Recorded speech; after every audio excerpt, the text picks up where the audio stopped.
Sebastian Vettel Martinez, MMAnytt, here in Houston, Texas for UFC 192, where Jessica Evil Eye faces off with Juliana Pena. So, Jessica, it's a pretty big event, big card, big state. How are you feeling ahead of one of the biggest fights so far in your career? Hey, you know what? Everything's bigger in Texas, they say. So I mean, why not go out and have an amazing card? You know, where I had my UFC debut and was victorious here before. Yeah, definitely. It's probably maybe a good omen in that case for your upcoming bout. Yes, my teammate had his UFC debut. Stipe Miocic debuted here. I also debuted here. So it's like third time to charm. Maybe I'm gonna get that knockout bonus that I've been waiting on.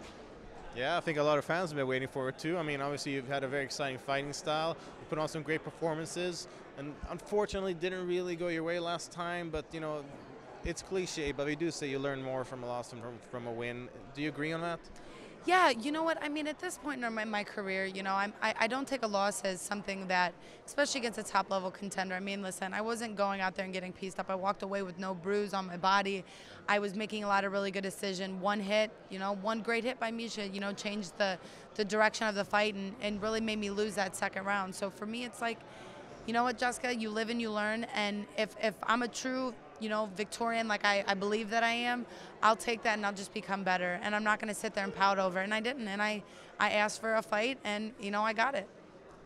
Now, obviously, it's very nice to be in Houston, but you represent Cleveland along with Stipe Miocic, along with Machine Gun Kelly, who you walk out to. And for those who don't know, he actually changed some of the lyrics in his song "Till I Die" to include you, saying "J.I." putting on. What was it like having such an awesome song remade with your name in it? Man, it was awesome. I wish I could have given them more. Like, I wish I could have gave him a win that night to really thank him for what he did for me. But he has told me that no matter what, Jessica, he has my back, and that when I get my title shot, he'll be there to walk me out, and he'll have a personal made song for me. So Machine Gun Kelly's a Cleveland guy representing us. So I couldn't be any happier to have someone like that. And I love Cleveland. I love where I'm from, and I have so much hometown support that I feel like when I leave out of there, I kind of bring it with me. And will be walking out to that song again for Saturday's fight? No, I change. If you haven't noticed, every fight I walk out to something different. It's the way I feel. It's usually a feeling I have is why I choose the song that I choose. And I happen to have something a little bit different. And I mean, everyone will have to stay tuned and listen to what song I decide to choose. All right, that's cool. No spoilers here. So now approaching this bout with Ultimate Fighter winner. How do you see look at it? Obviously, it might be a little bit strange considering that she's sitting just a couple of feet to the left of you. But how do you approach a bout with a fighter who is obviously a very skilled ground fighter, who, when we spoke to her, saw this as a bit of a striker versus grappler matchup? You know what? I think that we're all at the level yet again in this sport where everyone's a good striker, everyone's a good grappler, everyone's a good Muay Thai. They have the best. And I think that most people cease to realize that I have fought in every single previous champion of everything. Sarah Kaufman was a previous Strikeforce champion. Alexis Davis was a previous Strikeforce champion. Leslie Smith was a previous Invicta champion before coming to the UFC. And Misha Tate was a previous, Strikeforce champion. And now I'm fighting the first ever Ultimate Fighter champion. So I think at this point, like, they're putting me in champion level fights because they see me as being able, a contender. It's my job to go out there and show why I deserve these fights and I deserve to be a champion. And I think this is one of those fights where I can really go out there and prove it. I have nothing to lose at this point. I lost my last fight. I have everything to win this time. And as I keep saying, I'm fighting this fight for me. It's been a long time since I went out and I fought a fight for myself. And this one is strictly for me and my heart and my ego.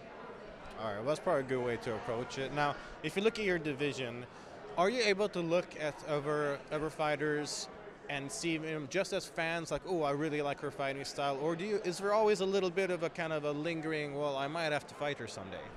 Yeah, I mean, I can admire each one of them. I mean, I'm an admirable woman, so I mean, obviously all of us are here in this sport because we worked our butts off. So each one of us have a little bit of what we like to do most or what kind of makes us sharp, why the fans can relate to us. So I feel like, when I look at all of them, I'm proud of each one of them for doing what they do. But I mean, I'm going to fight them. I mean, they're on my paycheck. I don't need more friends. I got amazing friends back home. And I mean, each one of them, I look at them as my next paycheck and my next vacation, my next chance to buy my house or buy a new car or do something for myself or my friends. Well, in that case, in your division or not, as a fan, who's your favorite fighter to watch? My teammate, Stipe Miocic. He's my absolute favorite, not just because he's my teammate, because I think he's an amazing fighter. I mean, he's one of those guys that can show he's got ground and pound, he's got Muay Thai. He can go the distance with a top-level fighter. He can take a hit, he can give a hit. That, you know, he's my good friend, and, you know, I'm very proud of him, which he just got engaged recently to a beautiful person, Ryan, and she's amazing. So, you know, he's my favorite fighter. All right, well, that's a very good choice, I'd say. Now, looking at this bout with Peña, is there any area where you see yourself having a clear advantage or anything that you feel like you could exploit? You know what? I think my overall ability to be in top-level fights has been one of the best things for me, and I don't think that she's been able to do that. And I've also got a lot more. I mean, I almost have double the amount of fights that she has, and I think my ability to almost to adjust to the cameras and the media and all that is much higher.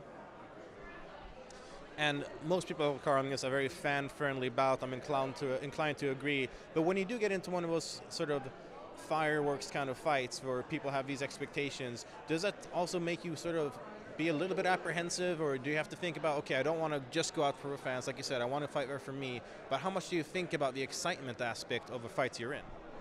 I mean, I think it holds some bearing, but at this point, like, yet again, when you come off of a loss, it changes you as a fighter, I feel like. And I think anybody who comes off of a loss would tell you the same thing, that it becomes about you, really, and about what makes you feel good. And at this point, it's strictly about me. I mean, if anybody doesn't like anything I'm doing in this next fight, I could care less. This is all for me. This is my birthday present, my Christmas present, my Thanksgiving, you know, like, this is for me, strictly. All right, and finally, what should the fans be sure to expect from your bout with Peña on Saturday night? Hey, we're trying to steal the show, man. I think both of us are trying to walk away with a bonus. So, I mean, as show stealer, There's a pretty good chance that'll happen. Thank you very much. Good luck in the fight. Thank you so much.